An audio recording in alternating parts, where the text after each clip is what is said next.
And we are here with a very special guest. Pleased to have with me all the way in New Jersey, Fuzz Rico.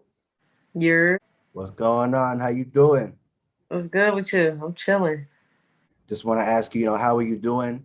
And what's the present life been for you during this COVID-19 pandemic? Honestly, the COVID whole situation kind of benefited me as an artist, been helping my career as far as being able to double down and take things more serious on the business end. I was able to, start my own label, business account, and just kind of be more savvy on the business side rather than just focusing on the music, going out and doing shows. I feel like it's been beneficial for me, and I've been able to pay off my personal debt. So I'm happy, honestly. So just recently, you released a new music single, Too Long, and you also released a visual for Got It. Let's talk about Too Long. It's a big hit right now. Shout out to KE on the track and shout out to Dupree. What was the inspiration behind Too Long? And let's talk about the creativity process behind that. I would say I made Too Long about like 2 years ago, and I was cool with KE for a while. He's been sending me just beats, just trying to get to know each other like musically. He wants to like figure out my sound. He just sent me a beat pack, and I pulled that one up. And at that time, I was more into songwriting for other artists, and I came up with that song. And at that point, when I first made it 2 years ago, I had a verse and a hook, and I was shopping it around labels trying to pitch it to their artists and stuff like that.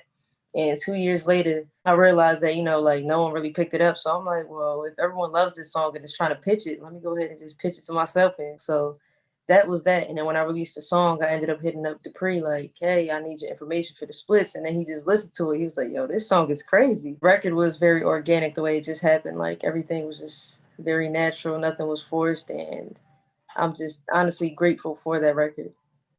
As I mentioned earlier, you also released Got It, new music video, which is also a single. It was actually on my last project called Himalaya Playa, and I just loved that song, and everyone felt like it was a hit. But at the time, I really didn't know how to push it, or I was just doing a lot, so I didn't have time to really push it the way I wanted to. So this was kind of just for the fans that like appreciated that single. So I felt like just kind of circling back, just giving them something new yet still old, so it's familiar, and then also hit them on the head with a whole new song, Too Long. So that was kind of just something, just to show appreciation for my old fans and also for my new fans, just show them like, look, you about to have consistency with me all year. As I mentioned before, I've known about you and your career for quite some time. One of the first songs that I heard from you was Through My Ex Out. What was going on in your life at the time and what kind of inspired that song? So through my Excel at that time, I was working with different producers. I was just listening to like different like YouTube beats. At that time, I was using YouTube beats. I honestly just came up with the concept in my head. It just started off with just I usually mumble before like I start writing songs. Like I mumble just like harmonies, and then I fill words in the pockets of what I feel fits.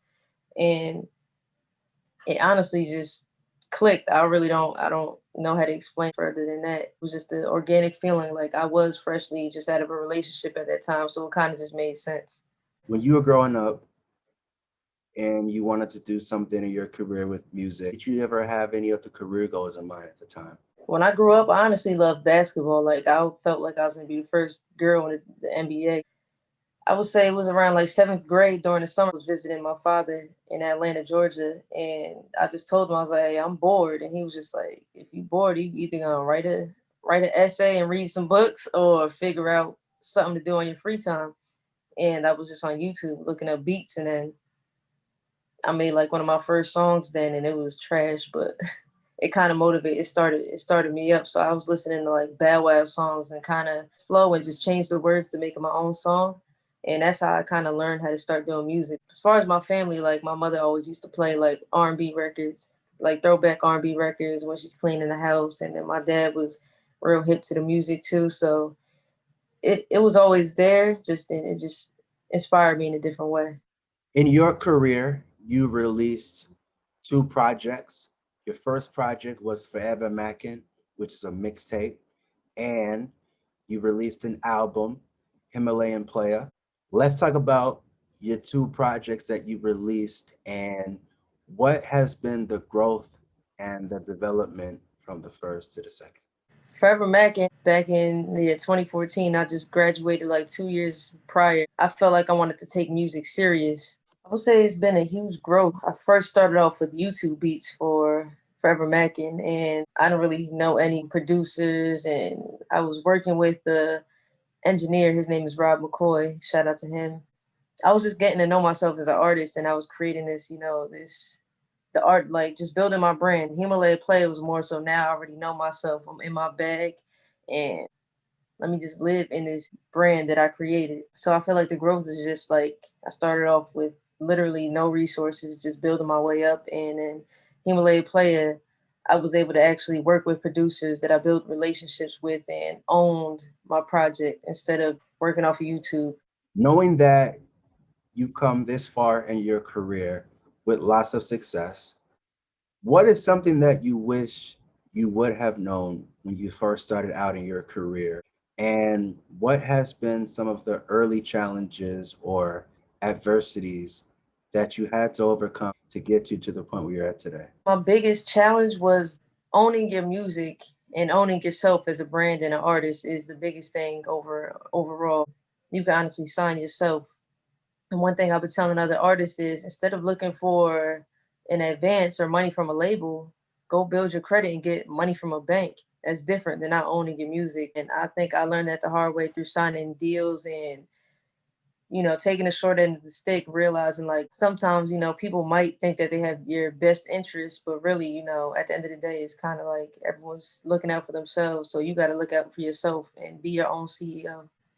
Your core fans is really what takes you to the next level. I didn't realize how much core fans can really, make that difference when you're pitching yourself to artists or labels. Just focus on your core fans. You don't need to impress everyone. Do what people already love you for. Don't listen to the people that don't pay for your product or listen to you every day telling you to do this or do that.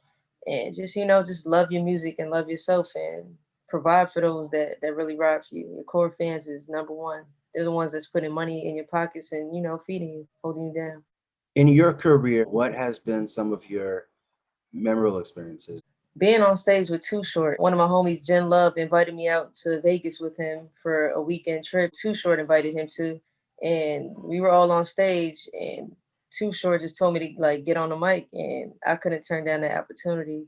I ended up performing on stage with Too Short twice, and that was kind of life changing because I'm from Jersey, and he's a Bay Area legend. So just seeing how that kind of work is just kind of mind blowing to me. Also, I used to work for Foot Locker, and just to get flown out as an influencer just kind of changed my perspective too. Like, wow, like I used to work for the company, and now they're over here paying me to work with them. It was a blessing.